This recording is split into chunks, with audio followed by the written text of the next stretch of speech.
টাঙ্গাইলের ঘাটাইল উপজেলার দেওপাড়া ইউনিয়নের ঠাকুরিয়া ব্রিজের কাজ অসম্পন্ন রেখে পলাতক রয়েছে এই ব্রিজের ঠিকাদার। অসম্পন্ন কাজ দ্রুত শেষ করার দাবিতে এলাকাবাসীর উদ্যোগে এক মানববন্ধন অনুষ্ঠিত হয়েছে। 9 এপ্রিল বুধবার ঠাকুরিয়া ব্রিজ পার সংলগ্ন রাস্তায় এই মানববন্ধন অনুষ্ঠিত হয়।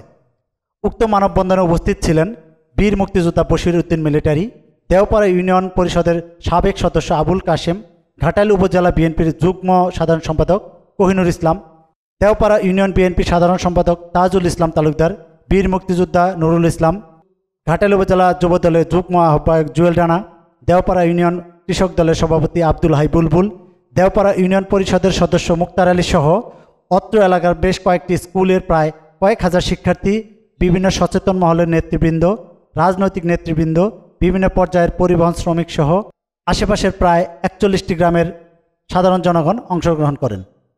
ঠাকুরিয়া ব্রিজের কাজটি 1 বছরে শেষ হওয়ার কথা থাকলেও 4 বছরও শেষ হয়নি। সাব ঠিকাদার প্রায় 14-15টি মামলা মাথায় নিয়ে পলাতক থাকায় ব্রিজের সম্পূর্ণ কাজ শেষ না হওয়ায় ভোগান্তিতে পড়েছে প্রায় 41টি গ্রামের মানুষ।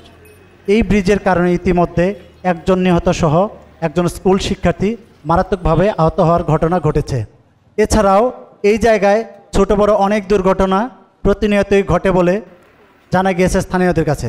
মানববন্ধনে উপস্থিতিরা অতি দ্রুত এই ব্রিজের কাজ শেষ করার দাবি জানিয়ে সংশ্লিষ্ট কর্তৃপক্ষের হস্তক্ষেপ এবং সহযোগিতা কামনা করেন। অথচ যে কন্ট্রাক্টর এই ব্রিজটি নিয়েছে সে অবহেলিত এবং সে এই এলাকার লোকজনের এই যে ছাত্রছাত্রীদের একটি বৃষ্টি পড়লে পড়া এই যে বর্ষার সিজন সামনে আসতেছে, একটা অটো এবং একটা গাড়ি এইখান থেকে যাইতে পারে না। যে কোনো সময় একটা বড় ধরনের দুর্ঘটনা ঘটতে পারে এবং প্রাণহানি হতে পারে। বর্ষাকালে বেশি সবচেয়ে ভোগান্ত হয়। তাই আমি অনুরোধ করব প্রশাসনকে এই ঠাকুরিয়া ব্রিজ আশু নির্মাণ করে জনগণের যাতায়াতের সুবিধা করে দিবে। 2-3 বার এটা সম্মেলন করা হয়েছে, তারপরেও ব্রিজটির কাজটি সকল সম্পূর্ণ হয় নাই এবং নেতৃবৃন্দ যারা আছে তিনাদের মেসেজ দেওয়া হয়েছে। আমার আকুল আবেদন, যেহেতু দেওপাড়া ইউনিয়ন 4-5টা প্রতিষ্ঠানে প্রায় 2 থেকে 3 হাজার ছাত্রছাত্রী এখানে আসা যাওয়া।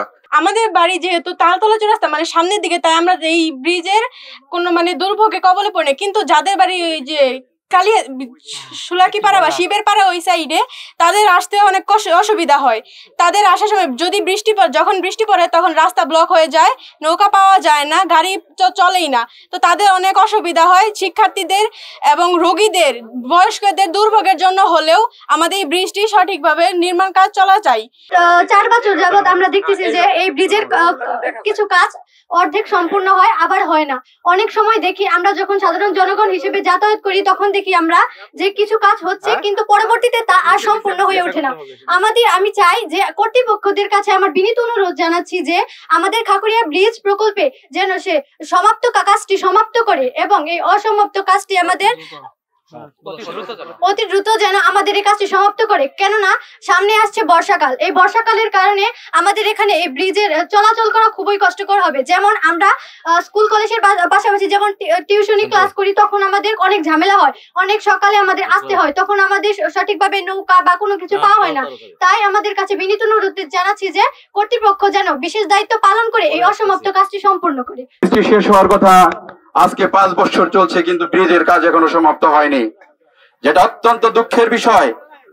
কারণ এই রাস্তা দিয়ে 41টি গ্রামের মানুষ চলাফেরা করে, এই রাস্তা দিয়ে প্রতিদিন হাজার হাজার জনতা চলাফেরা করে, অসংখ্য গাড়ির যাতায়াত রয়েছে। এখানে যে বেহাল দশা আপনারা দেখেছেন সেটা অত্যন্ত দুঃখজনক।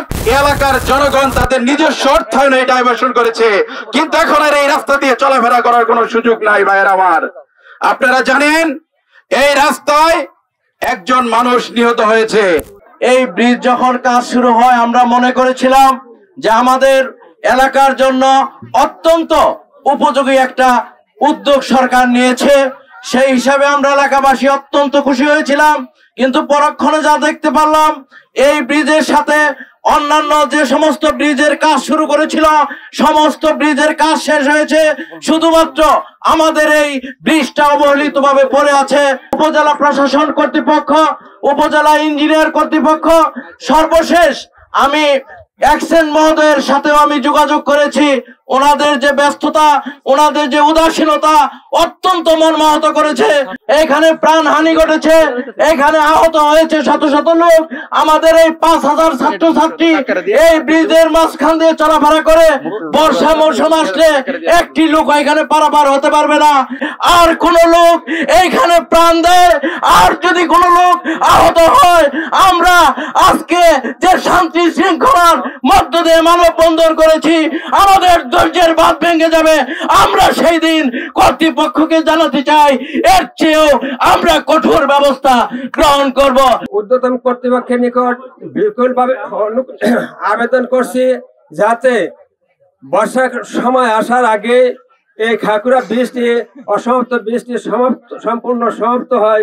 এই ব্রিজটার উপর দিয়ে অত্র এলাকার অনেক লোকজন আসলেও যায়। আমরা দুঃখজনক দুঃখের বিষয় হলো যে আমাদের মা বোন মূল বিপদ হলো যে সন্তান সম্ভাবনা যে মা বোনের থাকে, আসলে এইটা তার জন্য কত বড় বিপর্যয় এবং বিপদগামী হয়ে আমরা যথা টাইমে একটা সুন্দর হাসপাতালে সেই রোগী আসলে নিয়ে যেতে পারি না।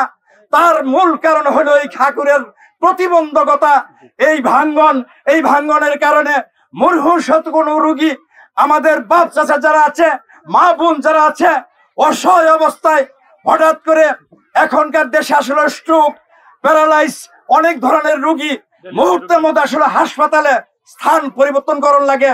দুর্ভাগ্য হলো যে আমরা শত চেষ্টা করলেও এই খাকুরিয়া ভাঙ্গনের কারণে সেই সমস্ত রোগী যথা টাইমে আমরা হাসপাতালে আসলে নিতে পারি না। দৃষ্টি আকর্ষণ করব থানা প্রশাসন, থানা ইঞ্জিনিয়ার ইনু মহোদয়কে আমি দৃষ্টি আকর্ষণ করব, অ্যাকশন অফিসার টাঙ্গাইল, দয়া করে আপনারা সুনজর দিয়ে আমাদের হাজার হাজার লোকজনের দুর্ভোগ আপনারা শেষ করে দিবেন।